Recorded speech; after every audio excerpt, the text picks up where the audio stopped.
GCSE Poetry, Love and Relationships, Walking Away and Poems to Compare It to. Just want to say a quick thank you to the physics and maths tutor for allowing me access to their annotated poem. The link is in the description box below for more of their poems. It is 18 years ago, almost to the day, a sunny day with leaves just turning. The touchlines new ruled since I watched you play. Your first game of football, then, like a satellite, wrenched from its orbit, go drifting away. Behind a scatter of boys, I can see you walking away from me towards school. With the pathos of a half-fledged thing set free, into a wilderness, the gate of one who finds no path where the path should be. That hesitant figure eddying away, like a winged seed loosened from its parent stem, has something I never quite grasped to convey about nature's give and take, the small, the scorching ordeals which fire one's irresolute clay. I have had worse partings, but none that so gnaws at my mind still. Perhaps it is roughly saying what God alone could perfectly show, how selfhood begins with a walking away, and love is proved in the letting go. So this poem was written by CECIL Day-LEWIS. We'll talk about him in a minute, but I just want to describe and sort of introduce the theme of the poem. So CECIL Day-LEWIS is talking about a father-son relationship here. We expect he's talking about his own son and how separation happens. He begins the poem with a time temporal dexis, 18 years ago, which emphasises the importance it has on his life, and also 18 is symbolic of becoming an adult and change. There's also a theme of change running throughout the poem. The leaves just turning, that suggests a change in seasons. The touchlines new ruled suggest a change in school. So this sort of change depicts and parallels how the father is experiencing a change in the relationship.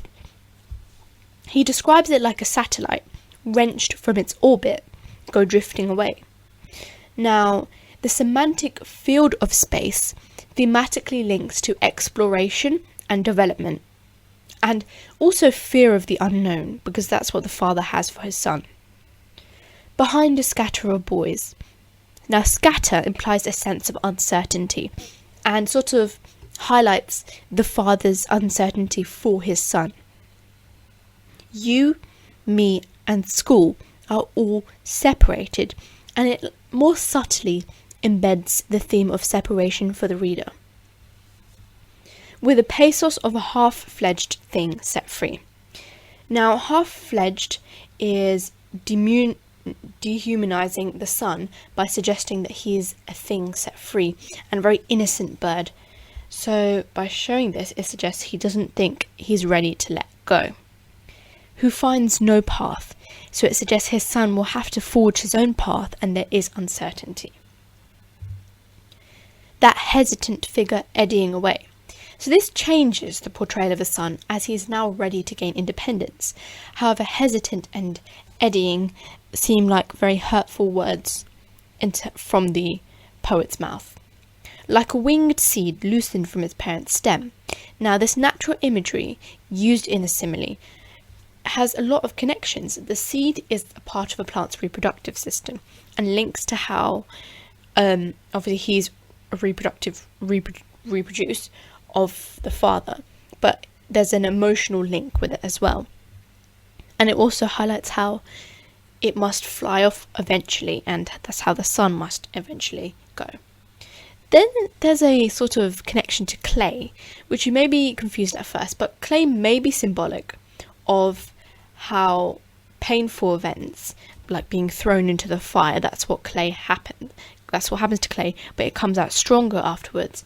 So painful events can be permanent, but in the end it's better, and it allows the clay to be stronger, and it allows the sun to be stronger.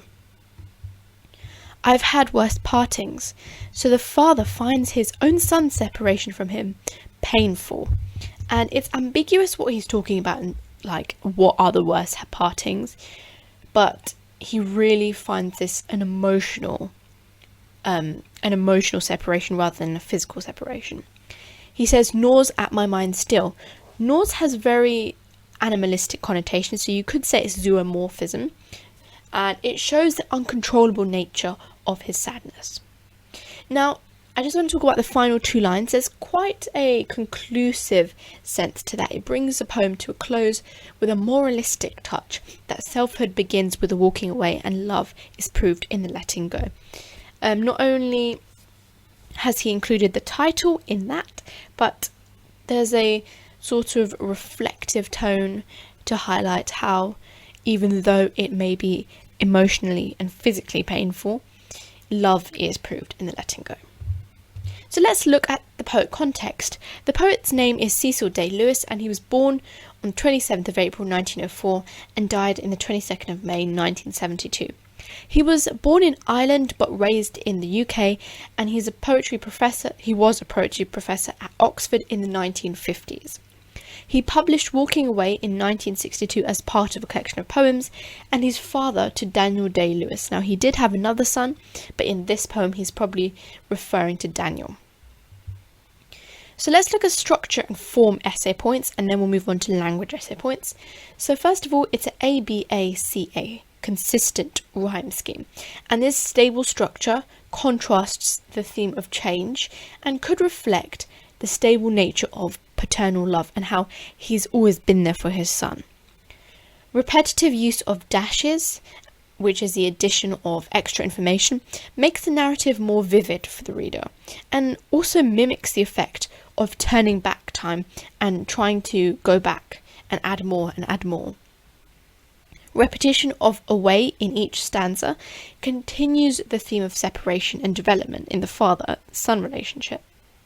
And direct address through object pronouns you and your places the reader into the position of the speaker's son, which engages the reader more and helps them understand a heartbreaking stage of familial relationships.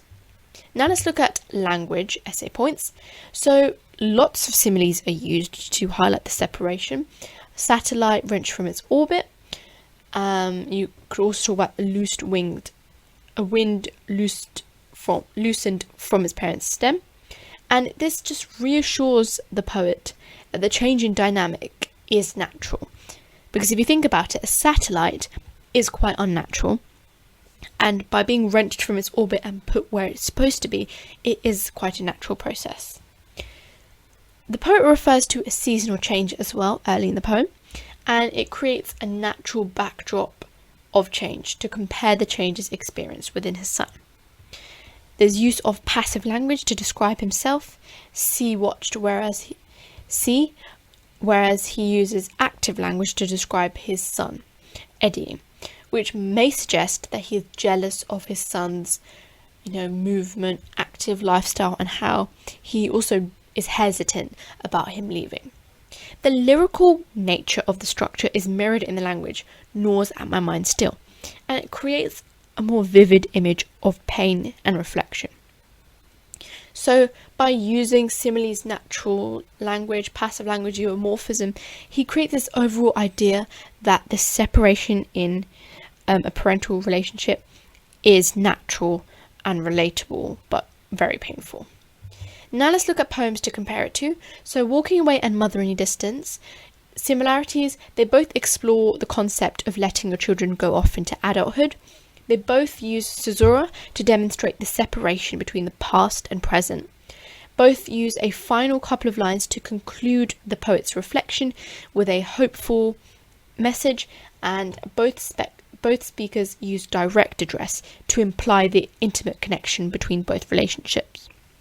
In terms of differences, Walking Away is addressed to Sean, Lewis's son, and Much Ado About Nothing, the recipient is ambiguous, while Walking Away uses biblical imagery, Mother Any Distance does not.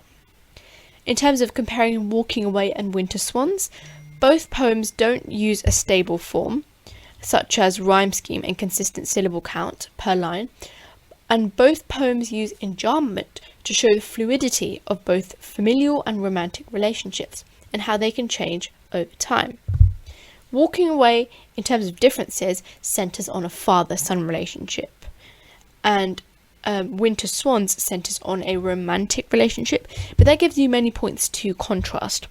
Winter Swans uses more classical poetry techniques, such as metaphors of the swans, whereas Walking Away tends to use more unique metaphors. Thank you for watching. If you found this video helpful, be sure to subscribe, and for more advice, follow me on Instagram at NoWaffleGCSE.